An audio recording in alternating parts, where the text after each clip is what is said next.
Buenas, en el día de hoy vamos a hacer una socialización sobre el procedimiento tributario. En el día de hoy nos acompañan los colegas. Mi persona, Luis Mesa Navarro. Y mi persona, Sandra Milena Cordero Martínez. También nos estará acompañando y haciendo el cierre de esta socialización nuestra colega Joana Martínez Marín. Y quien les habla es Neider Julio Villadiegos. Somos contadores públicos egresados de la Corporación Universitaria Americana, pertenecientes a la nueva generación de contadores que actualmente se encuentran en el mercado colombiano. Bueno, colegas, como les dije inicialmente, vamos a hablar sobre procedimientos tributarios en Colombia. ¿Qué les parece o qué pueden decir sobre este tema? Pues colega, este tema es muy interesante. Colombia, al ser un país que genera muchos tributos, muchos impuestos tributarios, por ese medio es donde más recauda ingresos. Así es. No solo eso, con ellos podemos elaborar un presupuesto, podemos ir más allá, porque ya tenemos los valores estipulados de cada año. Ok, perfecto. Entonces quedaría muy claro de que el procedimiento tributario actualmente es muy importante, dado de que es la inyección financiera para el Estado, para poder cubrir sus gastos y poder llevar su desarrollo a los gastos y cada uno de los proyectos estipulados. Así de que bueno, es muy interesante este tema que vamos a abrir y importante generar o recomendar de que nuestros aportes, por muy pequeños que sean, son muy importantes para el Estado. Bueno, ya teniendo esto, damos inicio a esta socialización.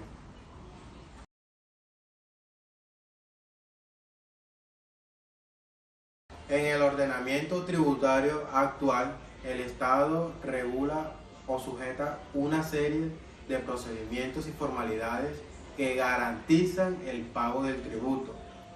Esto por medio del procedimiento tributario. Teniendo en cuenta esto, colega Luis, ¿qué es el procedimiento tributario en Colombia? Pues, respondiendo a su inquietud, colega Neider, el procedimiento tributario en Colombia es el conjunto de actuaciones administrativas que el contribuyente responsable o declarante en general realiza, personal o por medio de un intermediario, con el fin de cumplir dichas obligaciones tributarias. El conjunto de actuaciones administrativas nos remiten a un sistema de garantía, cuya finalidad es el de proteger los derechos de los ciudadanos. Ok, muchas gracias por su respuesta, colega Luis. Bueno, teniendo en cuenta pues lo que usted nos acabó de decir, complemento con lo siguiente. En este procedimiento tributario figuran dos personas. Está el sujeto activo, que es el Estado, y el sujeto pasivo, que somos los contribuyentes, que somos los obligados, quienes tienen el deber de pagar los tributos. Teniendo en cuenta esto, colega Sandra, ¿cuáles son esos deberes? Buenas. Efectivamente no son deberes, para aclarar, que son obligaciones las que nosotros como contribuyentes debemos tener. Ellas no son más que las obligaciones que se deben pagar para contribuir con el sostenimiento del Estado. Entre esas obligaciones tributarias encontramos los impuestos más comunes, como lo son el IVA, las declaraciones de renta, a nivel de renta, que todas las empresas y personas naturales pues están obligadas a llevar, y el impuesto a las riquezas. Entre ellas encontramos las obligaciones, la obligación formal y la obligación sustancial. En la obligación formal no es más que el presentar las declaraciones, el presentar y decirle ante la DIAN, el ente encargado, esto es lo que yo debo contribuir. Y la obligación sustancial es ese deber de cancelar esa obligación. Ok, muchas gracias por su respuesta. Bueno, colega Sandra, aportando o añadiéndole a su respuesta, efectivamente en Colombia existe una entidad o un tercero que es el intermediario, quien se encarga de vigilar y regular de que nosotros los contribuyentes cumplamos con nuestras obligaciones. En el caso de Colombia es la DIAN es la encargada de hacer cumplir dicho procedimiento.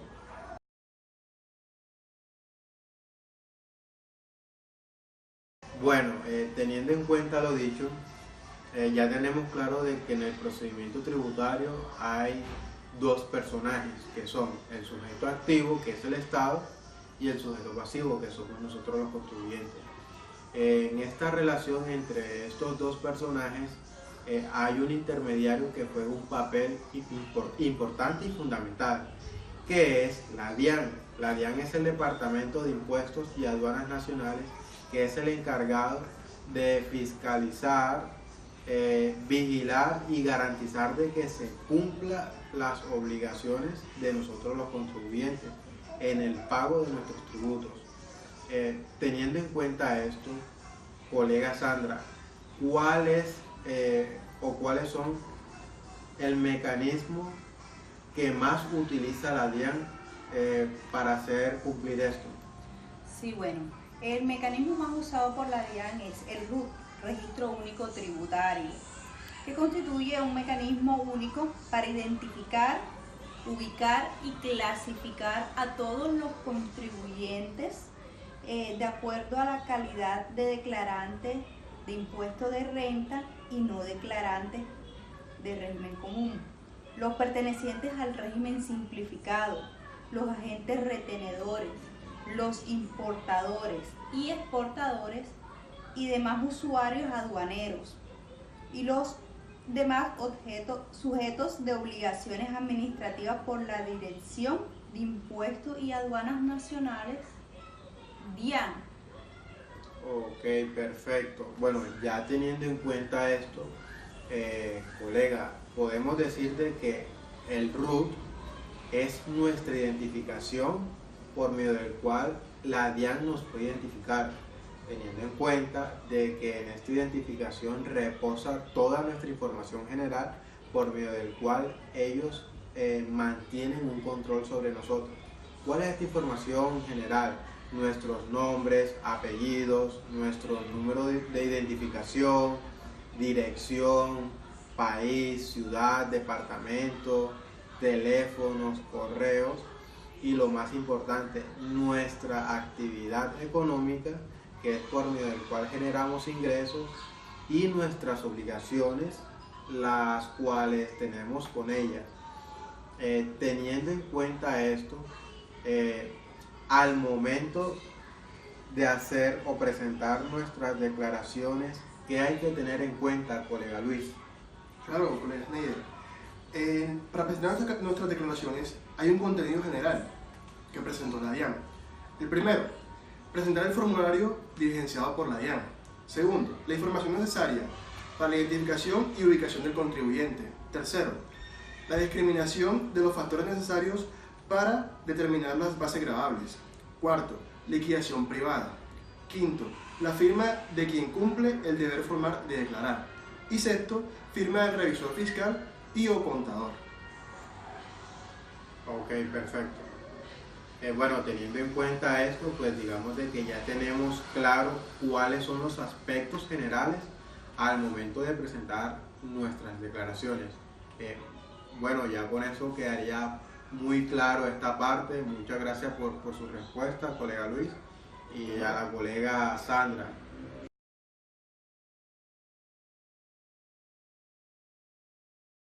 Bueno, ya con lo socializado, hay que tener en cuenta lo siguiente, o resaltar lo siguiente.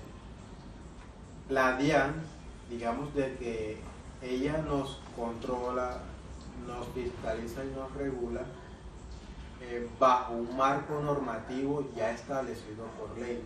Este marco normativo es conocido como el Estatuto Tributario. El Estatuto Tributario, digamos de que es el manual de normas y procedimientos por medio del cual ella nos explica, nos instruye de cómo tenemos que presentar y cumplir con nuestras obligaciones al momento de pagar nuestros tributos. Ahí está todo el marco normativo por medio del cual tenemos que regirnos. Teniendo en cuenta esto, colegas, ¿qué pasaría si yo como contribuyente no pago mis tributos? Colega, si usted como contribuyente no paga los tributos, la DIAN toma acciones y le aplica unas sanciones. Sí, entre las sanciones pues vamos a encontrar varias, como lo son la de extemporaneidad, que no es más que la presentación de la declaración de renta en una fecha posterior a la estipulada. Recordemos de que hay unas fechas para cada dígito de verificación. Sanción por corrección, no es más que la corrección voluntaria a la declaración de renta en la cual se incrementa el impuesto a cargo o se disminuye su saldo a favor. Sanción por no declarar, no es más que la sanción que se emite por no hacerlo.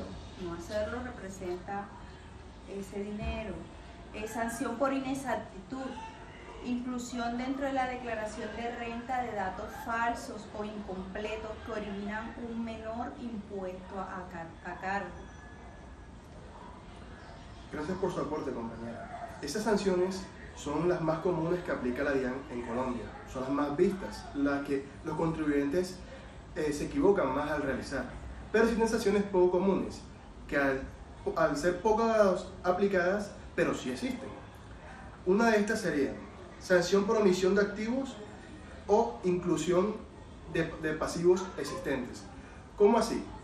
Resulta de que los contribuyentes omiten activos existentes y crean pasivos inexistentes con el fin de reducir sus impuestos y evitar la DIAN. También sanción por no inscribirse en el RUT, estando obligado a hacerlo. El RUT, al ser el medio por la DIAN, toma tu identificación en su base de datos. El no inscribirse es una falta grave y la DIAN te aplica una sanción. Sanción por no actualizar oportunamente el RUT. Después de inscribirse en el RUT, si usted se muda de empresa o de domicilio, es necesario actualizar todos sus datos. Al no actualizarlos oportunamente, la DIAN también está obligada a aplicarle una sanción. Sanción por informar datos incompletos o equivocados al inscribirse en el RUT.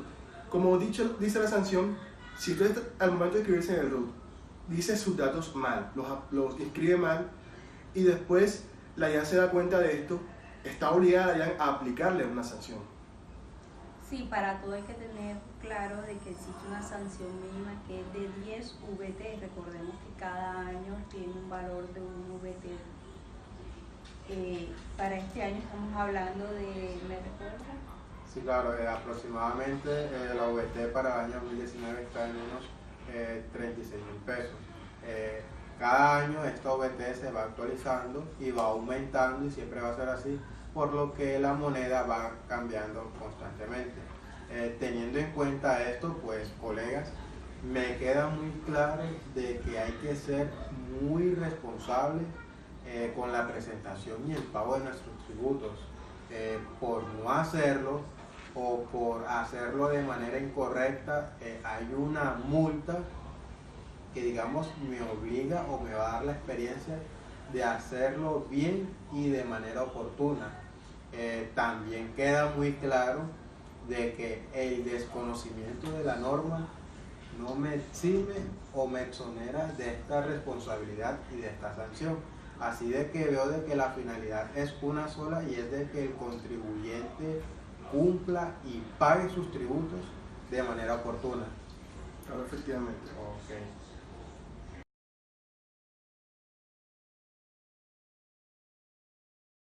Buenas colegas, mi persona Joana Martínez Marín les va a socializar acerca de la Ley de Financiamiento 1943 del 2018, donde el gobierno introdujo cambios en materia al procedimiento tributario con relación a las normas generales, declaraciones tributarias,